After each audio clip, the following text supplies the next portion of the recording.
चलिए शुरू करते हैं बेसिक साइंस और इंजीनियरिंग के दूसरे भाग को, जिसका नाम है ऑक्यूपेशनल सेफ्टी एंड हेल्थ। आपसे पूछा गया है यहाँ पर पहला सवाल कि dash is a penicillin antibiotic that fights bacteria. आपसे पूछा गया है कि इनमें से कौन सा एक पेनिसिलिन एंटीबायोटिक है जो बैक्टीरिया से लड़ता है। तो आपको इसका नाम याद रखना वेरी इंपॉर्टेंट, एमोक्सिलिन। अब एंटीबायोटिक होता है किसके लिए है? बैक्टीरियल इन्फेक्शन के लिए, एंटीवायरल वायरस के लिए। एंटीपायरेटिक जो होता है बैक्टीरियल और एंटी माइक्रोबियल के लिए होता है, ये आपको याद ही रखना है। और इसका अच्छा एग्जाम्पल इबुप्रोफेन है, ये भी एग्जाम में आपसे पूछा जा सकता है। और एंटी हिस्टामाइन्स भी वेरी इंपॉर्टेंट है, ये आपको एलर्जिकल में काम आता है। आगे बढ़ते हैं अगले सवाल को। Discovered by the Scottish physician Daniel Rutherford in 1772। आप सभी को पता होगा कि नाइट्रोजन का आविष्कार किसने किया है? तो स्कॉटिश फिजिसिस्ट जिनका नाम है डैनियल रदरफोर्ड। अब हाइड्रोजन का किसने किया है? तो हाइड्रोजन का आपको पता होना चाहिए, कैवेंडिश कैवेंडिश ने किया है। अब जो है क्लोरीन का आपको बताना है कि क्लोरीन का किसने किया है? तो क्लोरीन का नाम आता है किससे? शीली से। और जो हीलियम है, हीलियम का आविष्कार टोटल 3 लोगों ने किया था, जिनका नाम है जूल्स,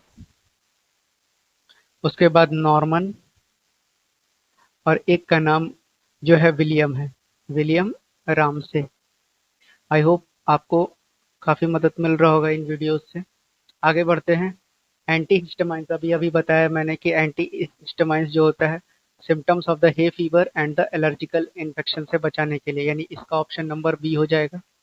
अब जो है आपसे पूछा गया है कि पैरासिटामोल जो होता है ये किसके लिए लेते हैं? तो इसका भी बहुत आसान सा जवाब है, आप पहला और दूसरा में कंफ्यूज मत होइएगा। इसमें माइल्ड पेन और हाई टेम्परेचर फीवर को कम करने के लिए पैरासिटामोल का यूज करते हैं। आपसे पूछा गया है कि कौन सा हजारदस सब्सटेंस है जिसके कारण लंग्स कैंसर होता है? लंग्स कैंसर पूछा है, तो ये हो जाएगा आपका एस्बेस्टस पार्टिकल।